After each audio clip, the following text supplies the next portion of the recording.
अस्सलाम वालेकुम नाज़रीन, रमज़ान की स्पेशल ट्रांसमिशन में आपको खुशामदीद कहते हैं। रोज़ाना की तरह एक नए मौजू और नए मेहमानों के साथ मैं और रमशा आपके साथ हाज़िर है। नाज़रीन, आज का मौजू है हमारा सूद। इस्लाम में इस बात का तो हमें यकीन भी है और तालीमात के मुताबिक कि कतई तौर पर इस्लाम में सूद की गुंजाइश नहीं है, लेकिन आज भी हम ये देखते हैं कि हमारा माशरा इसका हिस्सा बन चुका है। हमारी तिजारत जो है वो सूद पर होती है, लेन देन के मामला सूद पर होते हैं, बैंकारी के मामला सूद पर होते हैं, नीज़ के हमारा जो स्टेट बैंक है वहाँ तक के मामला जो हैं वो सूद पर निपटाए और किए जाते हैं। तो क्या हम आज के इस मौजू में नशिस्त में ये डिस्कस करेंगे कि क्या एक आम मुसलमान के लिए एक ऐसे माशरे में रहते हुए जहाँ पर पूरा जो उनका माशी निज़ाम है वो सूद पर चल रहा है उस मुल्क का, क्या सूद से बच के रहना इस वक्त काबिल अमल है? क्या उसके लिए पॉसिबल है? और अगर है तो फिर किस तरह से ऐसा मुमकिन बनाया जा सकता है? इस पर आज हम बात करेंगे। रमशा, हमारे मेहमान हमारे साथ मौजूद हैं रोज़ाना की तरह। हमारे मेहमान यहाँ पर जो आते हैं, उलमा इकराम जो स्कॉलर्स यहाँ पर मौजूद होते हैं, वो हमारी रहनुमाई फरमाते हैं हर मौजू के हिसाब से, और हम कोशिश यही करते हैं कि उनसे सीखने की कोशिश करें। तो डॉक्टर खलीकुर रहमान साहब हमारे साथ रोज़ाना मौजूद होते हैं, बहुत शुक्रिया, आज भी आप मौजूद हैं। दूसरी जानिब आज हमें ज्वाइन किया है डॉक्टर मुफ्ती सलमान अहमद साहब ने, उनसे भी सिलसिला जारी रहेगा, उनसे सीखते रहेंगे, सवाल भी करते रहेंगे। आप भी हमें कॉल्स करके सवाल कर सकते हैं, और नात खानी और सना खानी का सिलसिला भी हमारे प्रोग्राम का अहम जुज़ है, तो वो भी बहुत ज़रूरी है। तो उसके लिए अरसलान कादरी साहब हमारे साथ मौजूद हैं, जिनसे नात खानी का सिलसिला जारी रहेगा और उनसे नात सुनते रहेंगे। तो जनाब, अपने मौजू पर वापस आते हैं और शुरू करते हैं कि सबसे पहले तो सूद क्या है। सूद के खिलाफ कहा गया कि अल्लाह के खिलाफ ऐलान जंग है। तो कितनी बड़ी बात कि अल्लाह ताला के खिलाफ जो ऐलान जंग कर दे, जो जहाद कर दे, तो वो क्या है सूद? इतना बड़ा गुनाह। बिस्मिल्लाहिर्रहमानिर्रहीम। पहले मैं एक आयत पढ़ दूँ, उसके बाद फिर सूद रिबा को देख लेते हैं। या अय्युहल्लज़ीना आमनुत्तक़ुल्लाह वज़रू मा बक़िया मिनर रिबा इन कुंतुम मुमिनीन। क्योंकि जब सूद की हुर्मत की आयत उतरी थी उस वक़्त सूदी मामलात होते थे। एक बात मैं यहाँ क्लियर कर दूँ, इस्लाम का नुज़ूल तदरीजन हुआ है, ग्रेजुअली। तो इस्लाम ने सबसे पहले तौहीद रिसालत आखिरत पे मेहनत की, बाकी चीज़ों को नहीं छेड़ा। आहिस्ता आहिस्ता पाबंदी लगती चली गई। तो सूद भी उन्हीं में से एक है कि सन 8 हिजरी फ़तेह मक्के के मौके पर जाकर सूद पे पाबंदी लगी। उससे पहले सूद पे कोई पाबंदी नहीं थी, और सहाबाए किराम बाकायदा सूदी मामलात किया करते थे, और सूदी मामलात करना उनके लिए गुनाह नहीं था। जब शरीयत नहीं रोकती तो उनके लिए वो गुनाह ठहरा ही नहीं। ठीक है, और माशरे में एक चीज़ आम है तो मायूब भी नहीं लगता, मायूब भी नहीं, और वैसे भी शरीयत ने नहीं रोका। ठीक है, महज आम होना तो कोई कायदा कुलिया नहीं हुआ। जी जी, शरीयत ने नहीं रोका। तो ये एक बहुत से और अहकाम के बारे में भी ऐसे ही। इवन आप शराब के बारे में देखें, यार नमाज नहीं पढ़ो शराब की हालत में, इसका मतलब शराब से रोका ही नहीं गया था। तो इसलिए जो इन चीज़ों में थे तो वो मतऊन नहीं हो सकते शरीयत की नज़र में, ये क्लियर। मतलब एक तदरीजन जो सूद के बारे में एक जो बात वाज़े करना ज़रूरी थी वो मैंने कर दी। अब सूद पे बात करते हैं। कहा भाई अब जो बाकी सूद के मामला आते हैं छोड़ दो, वज़रू मा बक़िया मिनर रिबा इन कुंतुम मुमिनीन, जो हो चुका हो चुका, अब छोड़ दो। फ़इन लम तफ़अलू फ़अज़नु बिहर्बिन मिनल्लाहि व रसूलिही। अगर अब तुम बाज नहीं आओगे तो ये अल्लाह और उसके रसूल के साथ खुली जंग है। और फतेह मक्के के मौके पर नबी करीम सल्लल्लाहु अलैहि वसल्लम ने सबसे पहले इब्तिदा अपने ख़ानदान से की। हज़रत उस्मान रज़ी अल्लाह तआला अन्हु भी सूदी कारोबार करते थे, बहुत बड़े मालदार थे। हज़रत अब्बास रज़ी अल्लाह तआला अन्हु भी करते थे, हज़रत खालिद बिन वलीद रज़ी अल्लाह तआला अन्हु जैसे भी करते थे। आपने अपने ख़ानदान से इब्तिदा की। कहा सबसे पहले मैं अब्बास का सूद माफ़ करता हूँ। अच्छा, नहीं, जिन लोगों ने हज़रत अब्बास का सूद देना होगा, हाँ जी, वो माफ़, अब माफ़। ठीक है, अब हज़रत अब्बास किसी से ले नहीं सकेंगे। ठीक है। इसी तरह बनु सकीफ़ बनु मुगीरा दो बड़े कबीले थे, आपस में सूदी तिजारती कारोबार किया करते थे। जब वो इस्लाम लाए, कहा नहीं बस अब तुम्हारे मामलात ख़त्म हो गए। इसी तरह आपने अपने ख़ानदान का कत्ल माफ़ किया। का आज के बाद जितने भी इंतकाम है ख़त्म यहाँ से।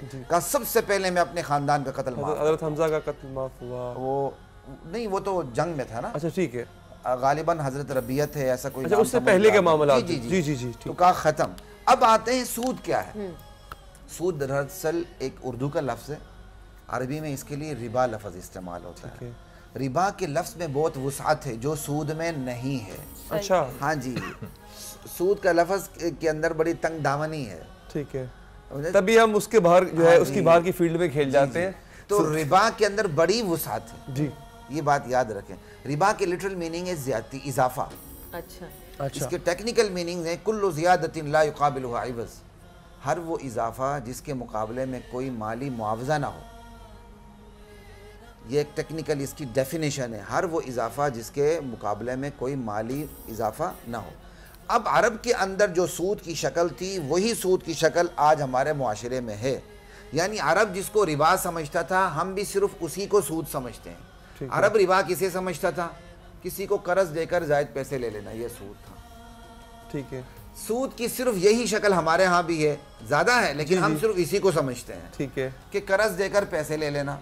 भाई ये सूद की एक शक्ल है जो जाहिलियत उला में भी थी और आज की जाहिलियत में भी यही शक्ल है, लेकिन नबी करीम सल्लल्लाहु अलैहि वसल्लम ने इसमें बाकायदा इजाफा फरमाया, इस मफहूम में वुसअत दी आपने। डॉक्टर साहब, जिस तरह से आप बात कर रहे हैं कि सूद की एक शक्ल है सिर्फ ये कि इजाफा और ज्यादा पैसे लेना, और भी बहुत सारी शक्लें होंगी और भी बहुत सारे सामने हम बात करेंगे उस पर, लेकिन अजान का ब्रेक के लिए कहा जा रहा है और चाहेंगे कि मुफ्ती साहब भी शामिल गुफ्तगू रहें।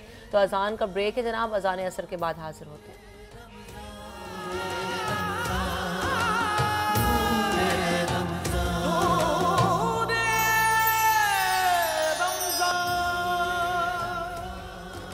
हाज़िर है नाज़रीन, वक्फे के बाद एक दफ़ा फिर डॉक्टर साहब मैं चाहूँगा कि आप मुकम्मल कर लें कि एक तो जिक्र हुआ कि सूद की वो किस्म या रिबा की वो किस्म जो हम जिसको समझते हैं कि कर्ज दिया उस पर ज़ायद पैसे आपने रख लिए, जी कर्जा लिया उस पर आपने कुछ खींच लिया तो ये रिबा है। ये अरब में भी सूद था और अरब वाले इसको रिबा समझते थे, लेकिन अल्लाह के नबी सल्लल्लाहु अलैहि वसल्लम ने इस मफहूम में वुसअत दी है। जी, खरीद और फरोख्त में भी जहाँ उधार नहीं होता लेकिन कोई ऐसा इजाफा होता है जो बगैर माली मुआवजे के होता है, अल्लाह के नबी ने उसे भी सूद करार दिया। अच्छा। और अरब वाले इसको सूद नहीं समझते थे और आज हमारे मुआशरे में भी इसको सूद समझा नहीं जाता। ऐसा हो रहा है हमारे माशरे होता है। मैं इसी नुक्ते पर रुकूंगा। डॉक्टर साहब आप क्या फरमाएंगे इस सिलसिले पे कि एक तो सूद, इसको आप इस अरबी में इसको आप रिबा कह ले, उसमें इतनी ही वुसअत आप समझते हैं कि जो, और हमारे यहाँ ये चीज़ें राइज हैं क्या? जो बिस्मिल्लाहिर्रहमानिर्रहीम, जो डॉक्टर साहब ने बात की दूसरी किस्म का जो सूद है, आप सल्लल्लाहु अलैहि वसल्लम ने उसको मना फरमाया, तो वो आप अलैहिस्सलाम ने 6 चीज़ों के नाम लिए थे। अच्छा। उसमें सोना, चांदी, खजूर, गंदम, जौ, नमक, ये 6 चीज़ें थी कि जिसके बारे में आप अलैहिस्सलाम ने फरमाया कि जब इनका आपस में आप एक्सचेंज करते हैं तो आपको बराबर करना पड़ेगा। मिसाल के तौर पे अगर आप 1 किलो गंदम किसी को देते हैं तो आप ये नहीं कह सकते कि मेरी लो क्वालिटी की है तो इस वजह से उस आला क्वालिटी की मुझे आधा किलो उसके बदले में दे दी जाए, तो इंटरेस्ट होगा। जो इजाफी जो आधा हाफ केजी है। फिर इस पर काफ़ी डिटेल्ड जो ज्यूरिस्ट हैं, फुक़हा हैं, उन्होंने इस पर बहस की है कि क्या वजह है आप सल्लल्लाहु अलैहि वसल्लम ने इन 6 अशिया को जिक्र किया। जाहिर सी बात है इन 6 चीज़ों का तो कोई कसूर नहीं था, तो इस वजह से फिर उन्होंने उसकी रीज़न्स निकाली कि क्या रीज़न्स हैं। तो जो रीज़न्स बाकी दीगर अशिया में भी पाई जाती हैं, चावल है, चना है, इस तरह की, तो उसको भी उन्होंने फरमा दिया कि सेम रीज़न की वजह से उसमें भी इंटरेस्ट पाया जाएगा और वो भी अलाउ नहीं होगी। तो क्योंकि बार्टर सिस्टम था वहाँ पे ज़्यादातर आप सल्लल्लाहु अलैहि वसल्लम के दौर में, तो इस वजह से यहाँ पे ये बहुत ज़्यादा खदशा था कि ये सूद के हासिल करने का बाइस ना बन जाए। अच्छा, ठीक है। ये अजनास में अगर क्वालिटी को कंसिडर किया जाए, आप अलैहिस्सलाम ने क्वालिटी को कंसिडर ही नहीं किया। मैं इसको अगर थोड़ा समझने के लिए, थोड़ी सी इसमें जो कन्फ्यूजन है, मैं चाहूँगा अगर मैं समझ नहीं पा रहा तो नाज़रीन भी थोड़ा सा, एक गंदम की एक फ़र्ज़ करें 1 मन गंदम है, उसकी क्वालिटी उतनी अच्छी नहीं है और उसकी बार्टर में क्या मुझे अगर गंदम ही लेनी है तो मुझ पर ये चीज़ मना है कि मैं चूँकि क्वालिटी में बेहतर नहीं दे रहा तो मैं अब बदले में जो कम गंदम जो है, मतलब 1 मन के बजाय मैं आधा मन जो है गंदम बोलूँ, ये मना फरमाया। ये मना फरमा दिया। उसके वजन के मुताबिक उतना ही वजन आना चाहिए मेरे पास, उतना ही आना चाहिए। अलबत्ता इसका अल्टरनेट आप अलैहिस्सलाम ने एक सहाबी को बताया, जब आप अलैहिस्सलाम ने पूछा कि आप ये जो खजूरें लेके आए हैं अच्छी वाली, उम्दा वाली, तो ये कहाँ से ली? इन्होंने कहा कि मेरे पास ज़रा लो क्वालिटी की थी तो मैंने किसी से एक्सचेंज किया, मैंने ज़्यादा खजूरें दी और उनसे थोड़ी ले ली। तो आपने फरमाया कि ये सूद है, इंटरेस्ट है। लोग एक लो क्वालिटी चीज़ फ़र्ज़ करें, जैसे गन्नू की मैंने मिसाल, उसमें कीड़ा लगा हुआ है, खजूर जो है वो बिल्कुल खाने काबिल नहीं है, तो वो और एक अच्छी चीज़ वो बराबर कैसे हो सकती है? बराबर नहीं हो सकती। वो मैंने अर्ज़ किया कि क्योंकि बार्टर सिस्टम था तो ये एक सबब बन सकता था सूद के हासिल करने का। अच्छा। कि अगर मैंने आपको कोई चीज़ दे दी और मैं मुतालबा कर दूं कि जनाब मैंने क्योंकि आपको ये चीज़ फराहम की है, कर्ज के तौर पे दी है या किसी भी अंदाज से, इसलिए आपने इसमें कर्ज से भी मना किया कि उसी वक्त नकद हाथ दर हाथ लेन देन होना चाहिए। जी। अलबत्ता उसका मुतबादिल ज़रूर बता दिए कि आप उसका आसान तरीका ये है कि अपनी जो अच्छी वाली या हल्की वाली चीज़ है उसको बाज़ार में बेचें, ठीक है। उससे जो पैसे हासिल हों तो फिर उससे फिर आप वो चीज़ खरीद लें। वो सहाबी और अगर जिन्स तब्दील हो जाए, फॉर एग्जाम्पल मैं गंदम दे के चना खरीदना चाह रहा हूँ या गंदम दे के मैं कोई खजूर लेना चाह रहा हूँ, तब भी यही उसूल जो है वो सामने हाँ, उसमें एक थोड़े से फ़र्क के साथ है कि ये जो 6 चीज़ें आप अलैहिस्सलाम ने इरशाद फरमाई कि इसमें आपस में बराबर होना चाहिए। जिन्स चेंज हो जाए चांदी सोने के बदले में या दूसरे कोई भी, तो उसमें फरमाया कि ज़्यादती जायज़ है, उसमें आप एक्स्ट्रा ले सकते हैं, लेकिन होनी नकद चाहिए। अच्छा, वो उधार जायज़ नहीं है। अच्छा, उधार जायज़ है, नकद होनी चाहिए, उसमें उधार नहीं हो सकता। जी, ठीक है। ये अच्छा, आपने यहाँ पे एक मुकदमा एस्टैब्लिश किया। डॉक्टर साहब, मैं दोबारा आपकी तरफ आता हूँ। फी ज़माना क्या ऐसा हो रहा है हमारे यहाँ? असल बात ये कि हमारे मुल्क की बहुत बड़ी बदकिस्मती यही है कि यहाँ बेनमाजी तो बेनमाजी जी, नमाजी लोग भी सूद से बाज नहीं आते, और बाज ना आने की 2 वजूहात हैं। एक वजह यह है कि बंदा ये समझता है मेरे पास इसके अलावा कोई हल है ही नहीं है। वो 5 वक्त की नमाज ज़रूर पढ़ता है, लेकिन वही 5 वक्त की नमाज पढ़ने वाला जाके जब दुकान के ऊपर बैठता है तो उसको तिजारत के उसूल का कतअन कोई पता नहीं होता, और न वो मालूम करना चाहता है। ठीक है। हाँ, मतलब इग्नोरेंस इज ब्लिस। 2 चीज़ें काम कर रहा। एक तो ये कि वो कहता है कि मैं इस दलदल से निकल ही नहीं सकता, वो मायूस हो चुका है, वो मायूस हो चुका है। दूसरी बात ये है कि वो इस दलदल से खुद निकलना ही नहीं चाहता। कहते यार ठीक है, नमाज पढ़ ली। अब देखें ना, लोग अपना PLS अकाउंट खुलवा लेते हैं, अगर हम उन्हें कह देते हैं यार इस पर तो सूद पड़ता है, कहते जी मैं खाता थोड़ी हूँ, मैं तो कहीं और दे देता हूँ। भाई आप दें या ना दें, आपने PLS खुलवा के एक कॉन्ट्रैक्ट कर लिया है सूद का, अल्लाह और उसके रसूल से जंग कर ली, तो बचना बहुत आसान है। ठीक है, लेकिन हम खुद बचते नहीं हैं। अच्छा, बचना आसान है हमारे पास? आसान है नहीं, ये जो आप अपने जाती मामलात में बच सकते हैं। ठीक है, जाती मामलात में बहुत से ऐसी चीजें आ सकती हैं जो हुकूमती लेवल पर हम उसके गुबार से न बच सकें। ठीक है, नबी अलैहिस्सलाम की अच्छा, आप क्या कहेंगे? मैं हमेशा आप सवाल नहीं पूछते अपना, आसान है बचना? आसान है बचना? जी बिल्कुल। लेकिन जो चीज़ शरीयत ने हमें रिकमेंड की है, अगर रिकमेंड से भी ऊपर जाएं, जो ऑर्डर किया है शरीयत ने कि आपने ये काम करना है, तो ये कैसे मुमकिन है कि उससे बचना मुमकिन ना हो? अल्लाह ताला ने उसकी तदाबीर ना अगर उसकी यकीनन तदाबीर मौजूद हैं।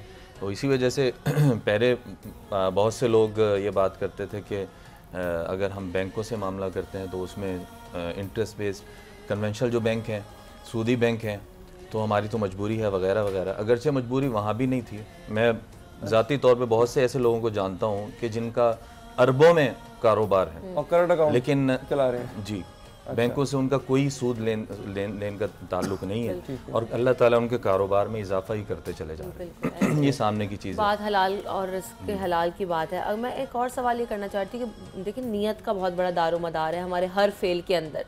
तो अगर एक शख्स जैसे अरबों करोड़ों रुपए की बात हुई कि वो अगर बैंक में रख रहा है और उसकी नीयत ये हो कि मैं ये जो पैसे रख रहा हूँ और इस पर इंटरेस्ट लेता हूँ, तो मैं इसे ऐसे लोगों के लिए ख़र्च करूँगा जो कि यतीम हो या जिनको ऐसे इन चीज़ों की ज़्यादा ज़रूरत हो या जिनको मैं राशन दिलवा दूँ, उसकी नीयत ये हो, तो भी क्या वो जो पैसे ले रहा है, वो जो इंटरेस्ट ले रहा है, उसके ऊपर ज़ाहिर एक बड़ा अमाउंट उसको मिलेगा और वो उसको खराब कर दे, तो क्या वो भी उसको उसका गुनाह मिलेगा? वो जायज़ है या वो नाजायज़ ही होगा? वो नाजायज़ है, गुनाह मिलेगा।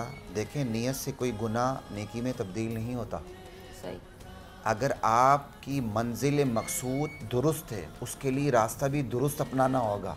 ये तो इस तरह है कि मैं अगर कहूँ कि मैं डॉक्टर साहब के घर से चोरी कर लेता हूँ कुछ और उसको मैं राय खुदा में बांट दूंगा, तो मतलब डॉक्टर साहब का नुकसान तो कर दिया ना मैं। और वो चोरी छोटा गुनाह है, छोटा गुनाह है, सूद उससे बड़ा गुनाह है। ऐसे ही, क्योंकि बहुत सारे लोग तो ये कहते हैं ना कि हम तो लोगों की मदद कर देते हैं, ये पैसे तो हम दे देते हैं और खैरात करने के लिए। मैंने वही बात की, आप एक दफा सूदी अकाउंट खुलवा के अल्लाह और उसके रसूल से जंग करके दूसरे की मदद करना चाह रहे हैं। बिल्कुल, यानी अल्लाह और उसके रसूल से जंग का आगाज भी कर रहे हैं, और उस जंग से जो आपको मिल रहा है माल गनीमत नौजुबिल्लाह, वो आप क्या कहते हैं गरीबों में बांटने की कोशिश कर रहे हैं। अच्छा डॉक्टर साहब, मुझे इस पे एक कुछ चीज़ों पे, ये टेक्निकल मामला ज़्यादा इजाज़त बहस कर रहे हैं, इखलाकियात से ताल्लुक तो इसका है ही, but it's more of a technical thing, क्योंकि लोग मुख्तलिफ टर्मिनोलॉजीज़ के अंदर फंस के रह गए हैं। नूरे रमज़ान में एक बार फिर हम ब्रेक के बाद हाजिर हो गए हैं जनाब। गुफ्तगू का सिलसिला जारी है। आज का हमारा मौजू जो है वो सूद है। जिस तरह से हम बात कर रहे थे ब्रेक पर जाने से पहले कि बैंकारी के सिस्टम पर हमने बात की कि बैंक्स, इस्लामी बैंक्स भी हैं और कुछ नॉन इस्लामिक बैंक्स भी हैं, लेकिन जो नॉन इस्लामिक बैंक्स हैं तो उसके अंदर आप सूद ले रहे हैं, बहुत सारे अकाउंट्स में पैसे हैं जिसके ऊपर सूद अकाउंट्स का लिया जा रहा है। तो जो लोग उस बैंक में काम कर रहे हैं, यानी बैंक की जो कमाई है वो इंटरेस्ट की कमाई है, तो जो लोग उसमें काम कर रहे हैं, जो लोग उससे सैलरीज ले रहे हैं, तो क्या वो भी सूद के ज़ुमरे में आ जाती हैं या वो सैलरीज हलाल होती हैं या हराम होती हैं? बिस्मिल्लाहिर्रहमानिर्रहीम। नबी करीम सल्लल्लाहु अलैहि वसल्लम की हदीस कोट कर देता हूँ, बात बहुत क्लियर हो जाएगी जी कि नबी करीम सल्लल्लाहु अलैहि वसल्लम ने लानत बेची है सूद खाने वाले पर, खिलाने वाले पर, यानी देने वाले पर, लेने वाले पर, और लिखने वाले पर, और गवाहों पर। मतलब सूद से मुंसलिक जितने भी लोग होंगे, उसके अकाउंट्स बनाने वाले, उसका हिसाब रखने वाले, उसके खाते बनाने वाले, इन सब पे अल्लाह के रसूल ने लानत भेजी। वो हराम काम है और हराम काम का मुआवजा हराम है। जितने लोग यानी बैंक्स के काम कर रहे हैं वो मजबूर भी है, उसको कर्ज चाहिए, पैसे चाहिए, उसको कोई दे भी ना रहा। वैसे बैंक्स आपको पता है दिन खुद कॉल करके ऑफर कर रहे होते हैं, तो क्या मतलब उस शख्स के लिए क्या हुक्म है? वो बिल्कुल कर्ज ना ले, ठीक है। और ये तो एक इस्लामी फलाही ममलिकत का के ऊपर फ़र्ज़ है कि वो अपनी रियाया का ख्याल रखे। ठीक है, लेकिन फलाही ममलिकत नहीं है ना सर हमारे यहाँ। वही उसी पे बात कर रहा हूँ, उसी पे बात हो रही है। फ़र्ज़ करें इस ममलिकत भी साथ नहीं देती, रिश्तेदार भी साथ नहीं देते, दोस्त अहबाब भी साथ नहीं देते, कुछ भी नहीं, जाके भीख मांग ले। तो ये अच्छा, सूद से बेहतर है भीख मांग ले। कोई कंपैरिजन ही नहीं दोनों में। अच्छा ठीक है, कोई कंपैरिजन यानी किसी किस्म की गुंजाइश भी नहीं है। हालांकि आपको याद होगा हमारे एक बहुत ही बड़ा, बल्कि मैं कहता हूँ सबसे बड़ा ओहदा पाकिस्तान का वही है, आप नाज़रीन समझदार हैं, वो खुद इस बात को जानते हैं। उन्हें डॉक्टर साहब मैं आपसे पूछूंगा, बल्कि मैं उस चीज़ को डिस्कस चलेगा कि आज कर ही लेते हैं वक्त अगर मिल गया हमें। तो सदर पाकिस्तान ने कहा कि उलमा हजरात सूद पर कर्ज की गुंजाइश पैदा करें। दो सवालात उठते हैं कि क्या कोई गुंजाइश है, और दूसरा सवाल ये है क्या उलमा हजरात चाहे किसी भी फिक्र से उनका ताल्लुक हो, क्या उनके पास कोई प्रोरोगेटिव है कि हमारे सदर साहब समझते हैं कि वो कोई गुंजाइश पैदा कर सकते हैं, कोई अमेंडमेंट कर सकते हैं दीन में? हजरत नहीं, इसमें जाहिर सी बात है ऐसी तो कोई गुंजाइश नहीं है। जितनी गुंजाइश शरीयत ने देनी थी वो शुरू में दे दी, तो उससे ज़्यादा की गुंजाइश नहीं है। सूद ने कोई गुंजाइश दी थी शरीयत में? वो उस सूरत में है कि जैसे खिंजीर के गोश्त के हवाले से आता है जी, हराम है, ठीक है, लेकिन एक शख्स भूख से मर रहा है, ठीक है, वो सूरत में वो एक और मैं मेरी गुंजाइश से यही मुराद है। ठीक है, यही मुराद है। अब जैसे डॉक्टर साहब ने फरमाया कि वो कहीं से किसी से मांग ले, बिल्कुल उसको किसी से ले लेने चाहिए पैसे, चले कर्ज के तौर पे ले ले, बाद में वापस जब गुंजाइश होगी। वहाँ से भी किसी ने नहीं उसको दिए, अब उसकी नौबत आ गई ऐसे है कि उसमें जान के लाले पड़ गए उसको। हाँ जी, 100 मसाइल है। उस सूरत में फिर फुक़हा ने इजाज़त दी है कि उसको बुरा समझते हो दिल से कि मेरी ये मजबूरी और अल्लाह ताला जानता है इस मजबूरी को, तो उस सूरत में जाहिर सी जान बचाना। इख्तिलाफ करेंगे, जैसे डॉक्टर साहब ने कहा कि नहीं कोई बिल्कुल नहीं, इख्तिलाफ मेरे ख्याल में इख्तिलाफ वाली इसमें कोई बात नहीं है। डॉक्टर साहब ने अपनी जगह पे सही बात की है कि पहले उसको लेना ही चाहिए, लेकिन जब जान पे बन जाए और उस सूरत में फिर यह है कि हराम चीज है, वक्ती तौर पर उसकी इजाजत खा सकते हैं। अब देखो हराम है, इसमें फिर आप भी ये राय दे रहे हैं कि सर देखिए ना घर में एक बीमार है, वो मर रहा है, उसको ऑपरेशन कराना है, मैं बड़ी एक्सट्रीम मजबूरी का एग्जांपल दे रहा हूँ कि उसके लिए पैसे भी चाहिए इलाज के लिए। अली भाई मैं आपको एक बात बताता हूँ, बसा औकात जो आपके फर्जी सवालात होते हैं ना वो मसाइल खड़े कर देते हैं।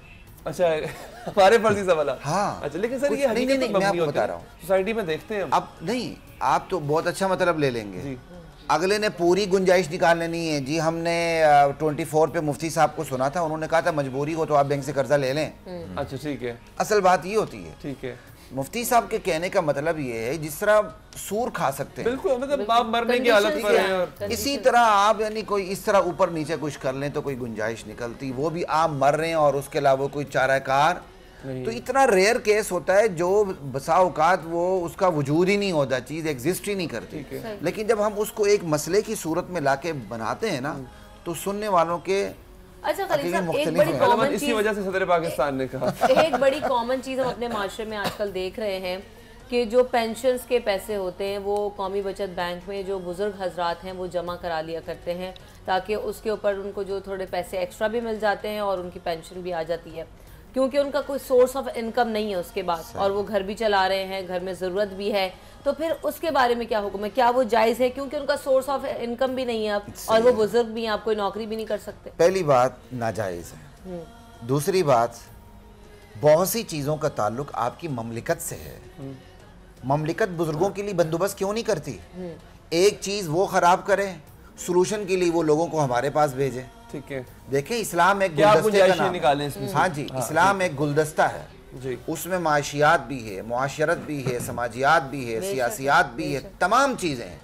इवन आपका बैंकिंग सिस्टम आपके अखलाक से जुड़ा हुआ है, आपकी सियासत और आपके इक़्तिदार से जुड़ा हुआ है। मैं वक्त पे केस अगर मैं किस्त नहीं देता हूँ तो फिर क्या बनेगा? सारी जिम्मेदारी बैंक की नहीं है, सारी जिम्मेदारी क्लाइंट्स की नहीं है, सारी जिम्मेदारी सियासत की नहीं है। इस्लाम के तमाम शोबे एक दूसरे के साथ बिल्कुल मरबूत और पेवस्त हैं। अब आपने बुजुर्गों की पेंशन की बात की, उनके लिए कम से कम उन्हें बुजुर्ग समझते हुए उनके लिए कोई अलग सिस्टम क्यों नहीं बनाया जाता? अब उनके लिए एक सूदी सिस्टम रखा गया है। कौमी बचत वाले थोड़े से ज़्यादा पैसे दे देते हैं, 2 रुपए ज़्यादा दे देते हैं। हमारे तमाम बुजुर्ग अपने आखिरी उम्र के आखिरी हिस्से को इस तरह ख़राब करते हैं, अपने रिटायरमेंट का पैसा वहाँ रख देते हैं, मुतमईन होकर टांग पे टांग रखे वो क्या कहते हैं खाना शुरू कर देते हैं। ये टोटल हराम है, इसकी गुंजाइश नहीं। अगर मुमलिकत अपना काम नहीं कर रही तो फिर वो बूढ़ा आदमी वो बेचारा क्या करे? फिर अब वो अपना पेट पालना ही है, आपको बता रहा हूँ ना जी। अब कहने का मेरा मतलब ये था, इसमें इस्लाम के सूदी अहकाम का कसूर नहीं है। आप तमाम दरवाजे मुसलमान होते हुए खुद ही बंद कर लें, फिर कहें सोल्यूशन दें, ये नहीं है। अच्छा, मतलब हम सब मुसलमान बैठे हुए हैं, ठीक है ना जी। अब ये है कि वो वहाँ अपने पैसे न रखें। सही, अल्लाह ताला ने उसको हिम्मत दी है, कोई रेडी लगा ले, कोई दुकान खोल ले। हिम्मत ही तो नहीं दी ना सर, ये तो मसला है। आप वही बात कर रहे हो ना। नहीं, जिनके पास हिम्मत है उनकी भी, मैं ऐसे लोगों को जाती तौर पे जानता हूँ, हिम्मत है, पैसे कौमी बचत में रखे हुए हैं, ठीक है, और उसका सूद खा रहे हैं। ये आपको 100 में से एक बंदा मिलता है जिसके पास हिम्मत नहीं है, वो कहता है यार मैं रिस्क नहीं लेता। क्यों? कारोबार में रिस्क है, और शरी कारोबार अगर रिस्क के खाली हो जाए तो वो तो सूद हो जाता है, ठीक है, वो तो अब ये है कि आप रिस्क लें, आगे बढ़ें, काम करें। वही बात आगे आ गई कि भाई आपके पास कुछ भी नहीं बना, यार जाके आप कर्जा ले लो, भीख ले लो। ऐसा नहीं होता कि किसी का कोई रिश्तेदार भी ना हो, ऐसा नहीं होता कि कोई किसी को बुजुर्ग को भी देखकर उसके दो सर हमारे यहाँ ऐसा हो, ये हमने हकीकत है कि हमारा ताल्लुक से भी है, खबरें आए दिन मिलती रहती है। खैर ये अलग बहस है, उसको हम रखेंगे, लेकिन ऐसी खबरें मिलती हैं हजरत के लोग भूख से खुदकुशियां भी कर रहे हैं, बिल्कुल लोग भूख से अपने बच्चों समेत नहरों में छलांग भी लगा रहे हैं। इसका मतलब है कि उनके पास कोई सबब, कोई दरवाजा, इसमें ईमान यकीन की कमी है। ठीक, हाँ, उम्मीद नहीं है आपको अल्लाह से, लेकिन ये है कि वो जो शख्स जिसने ऐसा काम किया, इसमें तो हम इसको रूल आउट नहीं कर सकते कि वाकई उसके हालात इतने तंग हो गए थे या फिर लोगों ने कर दिया। अगली चीज पर आते हैं, आप इस पे कुछ ऐड करना? थोड़ा सा जी। तो इसमें यह है कि पहले तो चले लोग एतराज़ कर दिया करते थे कि अल्टरनेट नहीं है, तो अब तो इस्लामी बैंकिंग जब आ गई है तो अपना रुपया वहाँ पे इस्लामी बैंक का जो डिपॉजिट है वहाँ पे करवा दें, फिक्स डिपॉजिट है या। लेकिन सर अब मसला यहाँ पे आ गया। हाँ, मैं बतौर तालिब इल्म, आप लोग मुझसे बेहतर जानते हैं, मुझे उससे भी शकों बात है। मैं ब्रेक लूंगा, जब ब्रेक के बाद हाजिर होऊंगा तो कुछ चीज़ें उसकी भी डिस्कस करूंगा। अगर वो क्लियर हो जाए तो ज़्यादा बेहतर है, कम से कम मुझ जैसे लोग जो कि अगर नहीं चाहते। मैं और फिर ये बात कर रहा था कि मैं एक सूद का एक्सपीरियंस बताते खुद कर चुका हूँ और बहुत ही बुरा एक्सपीरियंस था, तो मैं कभी भी नहीं चाहूँगा कि दोबारा उस कन्वेंशनल बैंकिंग में जाऊँ। अगर इस्लामिक बैंकिंग में वो चीज़ें ऑफर की गई हैं और वाकई वो दुरुस्त है तो मैं I would love to go for it. तो वो चीज़ें सर मैं डिस्कस करूँगा। और हजरत मैं ब्रेक में जाने से पहले ये सरकार का फरमान भी है कि करीब है कि गुर्बत जो है वो इंसान को कुफर तक पहुंचा दे। तो बेशक, तो गुनाह तो दूर की बात है, हम तो गुनाह की बात करें कि गुनाह है सूद, लेकिन कुफर तक पहुंचा दे, एक एक्सट्रीम तक जो है वो कहा गया। इसमें कोई शक नहीं कि ऐसे लोग दुनिया में रहे हैं कि आए दिन जिनकी खबरें सुनते हैं कि जिनका वाकई ही कोई यारो मददगार जो है वो नहीं था, लेकिन हमारा दीन हमें अल्लाह पर तवक्कल और उम्मीद करना भी सिखाता है। वक्फा लेंगे जी, वक्फे के बाद हाजिर होंगे। इंश्योरेंस से बिल्कुल अलग है, जैसे अभी तो इस्लामिक बैंक्स भी कर रहे हैं ना लाइफ सारी हो जाएगी। नहीं तो करते हैं, कोई फर्क नहीं पड़ता। जैसे डॉक्टर साहब ने भी कहा कि इसका सबूत हमें मिलता है, बिल्कुल इंश्योरेंस और इसका क्या कहते हैं वो प्रोसीजर ही जुदा है, ठीक है ना, इसका प्रोसीजर ही बिल्कुल अलग है। ये यहाँ तक जो आपकी इंश्योरेंस कंपनी है ये हुकूमत पाकिस्तान के साथ मुआहदे के हवाले से इस हद तक पाबंद हैं कि मैं और आप इंश्योर्ड हो जाते हैं तो ये एक मखसूस रकम हुकूमत पाकिस्तान को देने के पाबंद हैं और हुकूमत पाकिस्तान उस मखसूस रकम के ऊपर इनको सूद देने पे पाबंद है। अच्छा। लिहाजा तकाफुल के अलावा कोई ऐसी इंश्योरेंस कंपनी ये दावा नहीं कर सकती कि मैं सूद से पाक हूँ। ये मैं आवाम की आसानी के लिए एक बात बता रहा हूँ अपने व्यूअर्स के लिए जो सुन रहे हैं। इनके पास लोग चल के आते हैं, वो कहते हैं जी हम तो बिल्कुल तकाफुल की तरह वहाँ इन्वेस्ट करते हैं जहाँ सूद ना हो, हम नफ़ा नुकसान की बुनियाद पे करते हैं। हालांकि ऐसी बात करते भी होंगे, हम ये बात नहीं कहते नहीं करते होंगे, मुमकिन ही करते भी होंगे, लेकिन तकाफुल के अलावा तमाम इंश्योरेंस कंपनियां पाबंद हैं हुकूमत पाकिस्तान को एक मखसूस रकम देने पर। ठीक है। और हुकूमत पाकिस्तान पाबंद है उस मखसूस रकम के ऊपर सूद देने पर। लिहाजा कोई कंपनी भी सर उतना ही इंटरेस्ट लेती है या इसको क्या कहते हैं उसको प्रॉफिट अब जो तकाफुल है वो हुकूमत पाकिस्तान की ये पाबंदी उनके ऊपर लागू नहीं होती। अच्छा ठीक है, ये एक्सेप्शन है। तो फिर जब वो कन्वेंशनल बैंक्स पर ये कंडीशन लगा रही है हुकूमत पाकिस्तान, तो तकाफुल पे क्यों नहीं लगा रही? तो वो बरी ज़िम्मा कैसे? इस्लामिक बैंकिंग को प्रमोट करने के लिए नहीं लगा रही ना। यहाँ तक कि इस्लामिक बैंकिंग का खाता स्टेट बैंक में भी अलहदा है। लोग एक ये मिसकंसेप्शन भी पैदा तो कन्वेंशनल बैंक भी इस्लामिक बैंक की तरफ आ जाएंगे क्योंकि तो बचत है इस तरफ। देखिए ना, उन्होंने आने के लिए विंडोज खोली हुई हैं, जस्ट विंडोज से कुछ नहीं होता। ठीक है। आप मुझसे एक सवाल करना चाह रहे थे। जी मैं सर एक नुक्ता और है, वो जो सवाल है वो भी मुझे याद आ जाएगा। मैं दोबारा जरा इस तकाफुल से बाहर निकल के दोबारा हम जरा वो लीज पे ऊपर आते हैं। ठीक है। देखिए आपने, मैं सब चीज़ों को मान लिया कि जी आपने एक एसेट लिया बैंक से, एक प्रोडक्ट लिया बैंक से, और उसके बाद आप जो है वो उसका रेंट दे रहे हैं और वो इंश्योर्ड भी है प्रोडक्ट, ठीक है, वो रेंट उसमें ताख़ीर हो जाती है। जी जी। तो आप मुझसे, चले आप जुर्माना कहते हैं उसको, जी। आप मुझसे ज़बरदस्ती सदका कैसे ले सकते हैं? आप मुझसे ज़बरदस्ती चैरिटी कैसे ले सकते हैं? चैरिटी का तो मतलब, सदका का मतलब ही वही है जो आप में, इसको भी समझने की ज़रूरत है। ज़बरदस्ती कोई आपसे सदका नहीं लेता। फाइन तो सर मैं तो बहुत बता रहा हूँ, मैं वही बता रहा हूँ अपना अली भाई।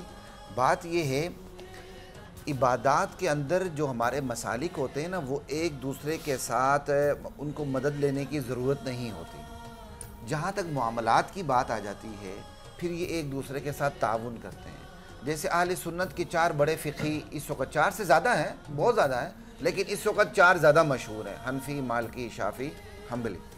ठीक है। अब यहाँ ये होता है कि सिर्फ ये हनफी स्कूल ऑफ थॉट की वसी ज़रफ़ी भी समझें और उनकी ज़रूरत भी समझें, इसी तरह हर स्कूल ऑफ थॉट की वसअत ज़रफ़ी भी समझें और उनकी ज़रूरत भी समझें कि जब ये ज़रूरत होती है तो एक दूसरे के फतवावे पर अमल कर लेते हैं। ठीक है। हनफी स्कूल ऑफ थॉट के अंदर बाकायदा ताज़ीर बिलमाल नहीं है, यानी माली जुर्माना। ठीक है। ये अब सदका नहीं है, वो सदका एक बात का प्रोसीजर मैं आपको बताऊँगा। क्या किसी के ऊपर माली जुर्माना आयद कर सकते हैं कि नहीं? हनफी स्कूल ऑफ थॉट की अक्सरियत कहती माली जुर्माना आयद नहीं कर सकते। अगरचे मैं ज़ाती तौर पर ऐसे उलमा को जानता हूँ हनफी होते हुए वो माली जुर्माने के बाकायदा कायल हैं कि ताज़ीर बिलमाल हो सकती है। ठीक है। तो हमारे फ़ुक़हा ने दीगर फ़ुक़हा की आरा को लेते हुए कहा कि अब सबसे पहले मैं आपको बताऊँ, बैंकिंग में ताज़ीर जुर्माना नहीं था। मैंने आपसे एक बात कही थी कि ये गुलदस्ता है, इस गुलदस्ते के अंदर हर शोबे को दूसरे शोबे के साथ ताउन करना है। इस्लामिक बैंकिंग आ गई, इस्लामिक बैंकिंग ने आपको गाड़ी दे दी, आपको कहा वक्त पे आप किस जमा करवाएं, आपने करवाई नहीं तो बैंक तो ख़त्म हो गया ना। आपने वक्त पे किसी जमा नहीं करवाई और आप पे जुर्माना भी नहीं हो रहा, तो आप तो सारी ज़िंदगी जमा नहीं करवाएंगे अपनी केस। फिर उलमा सर जोड़ के बैठ गए कि इसका हल क्या निकालें। उन्होंने फिर उन फ़िक़ी आरा को लिया जिनके अंदर ये लिखा गया था कि माली जुर्माना आयद किया जा सकता है। अब उन्होंने वो माली जुर्माना आयद किया। ठीक है। अब माली जुर्माना आयद करने के बाद फिर सवाल पैदा हुआ कि भाई माली जुर्माना आयद करने के बाद जिससे माली जुर्माना आयद किया वो ले ले, तो हम अपनी फ़िक़ी राय के मुताबिक तो इसको गलत समझते हैं। ठीक है। तो हम उनकी फ़िक़ी राय पे अमल भी करेंगे और अपने आप को बचाएंगे। बचाने हमने दरमियानी रास्ता निकाला। नहीं, मेरी बात ना, मेरी बात सुने। हमने दरमियानी रास्ता निकाले। दरमियानी रास्ता क्या है? हमने माली जुर्माना ले लिए फ़िक़ी राय के मुताबिक, लेकिन अपनी जेब में नहीं डाला। हमने एक चैरिटी फंड बना दिया, उसके अंदर डाल दिया। तो वो चैरिटी जो है वो वाकई उन हाँ जी, वो बात बता रहा हूँ, पहुंच रही है हाँ या नहीं पहुंच रही, हमें क्या पता? नहीं, ये आपको बता रहा हूँ। आप जस्ट लाइक मीज़ान बैंक को उठा के देख लें, उसके अंदर चैरिटी फंड बना हुआ है, फैजान बैंक की इंतजामिया उसके अंदर अमल दखल उसका नहीं है, वो मुकम्मल खुद मुख्तार बॉडी है। और उस चैरिटी फंड को जो करोड़ों में होता है, करोड़ों में, जी करोड़ों में, वो पूरे पाकिस्तान में सर वो है। सर मैं यहाँ पे मुझे ब्रेक का कहा, लेकिन सर मेरा बतौर एक आम इंसान और उसकी और कौन से गुरबा में तकसीम हो रहा है। दूसरी बात है उसकी तस्दीक कैसे हो रही है कि ये जो आप सदके के नाम पर पैसे ले रहे हैं ना, ये मुझे पता हो कि अगर मैं इस्लामिक बैंकारी में इन्वेस्ट कर रही हूँ तो मुझे जो है वो सही जगह पे पहुंच रहा है। आप इसका जवाब दीजिएगा और मेरे भाई से नात भी सुनेंगे। हमें ब्रेक लेने के लिए कहा जा रहा है, ब्रेक के बाद वापस आते हैं तो इसी नुक्ते से ज्वाइन करेंगे और नात भी सुनेंगे।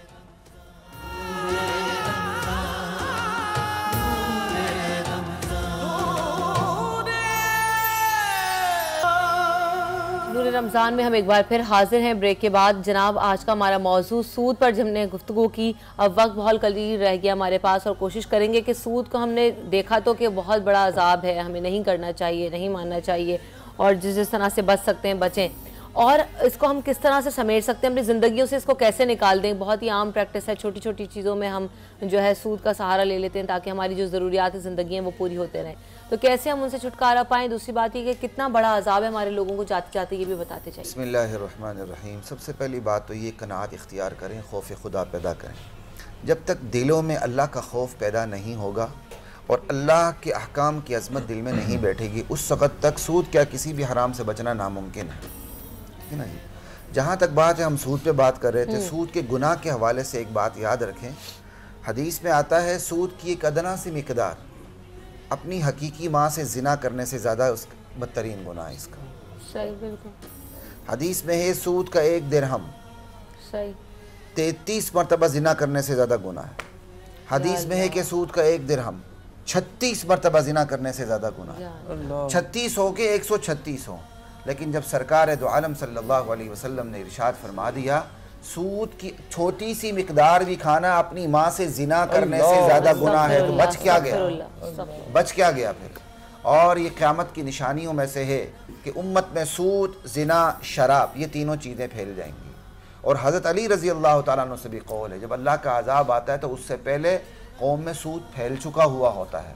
तो हमने इस पे बात की, आपने कहा कि सूद के हवाले से इस्लामी अहकाम बहुत क्लियर हैं और किसी गुनाह के बारे में ये नहीं कहा गया अल्लाह और उसके रसूल से जंग है। लेकिन सूद के बारे में कुरान करीम के साफ अल्फाज हैं, फ़इल्लम तफ़अलू फ़अज़नु बिहर्बिन मिनल्लाहि व रसूलिही। अगर अब भी तुम बाज नहीं आते हो तो फिर सुन लो, अल्लाह और उसके रसूल से खुली ऐलान जंग है। सूद कारूनियत पैदा करता है, फ़िरऔनियत पैदा करता है। कारून के बारे में कुरान ने कहा है कि तुम ज़मीन में फसाद न करो।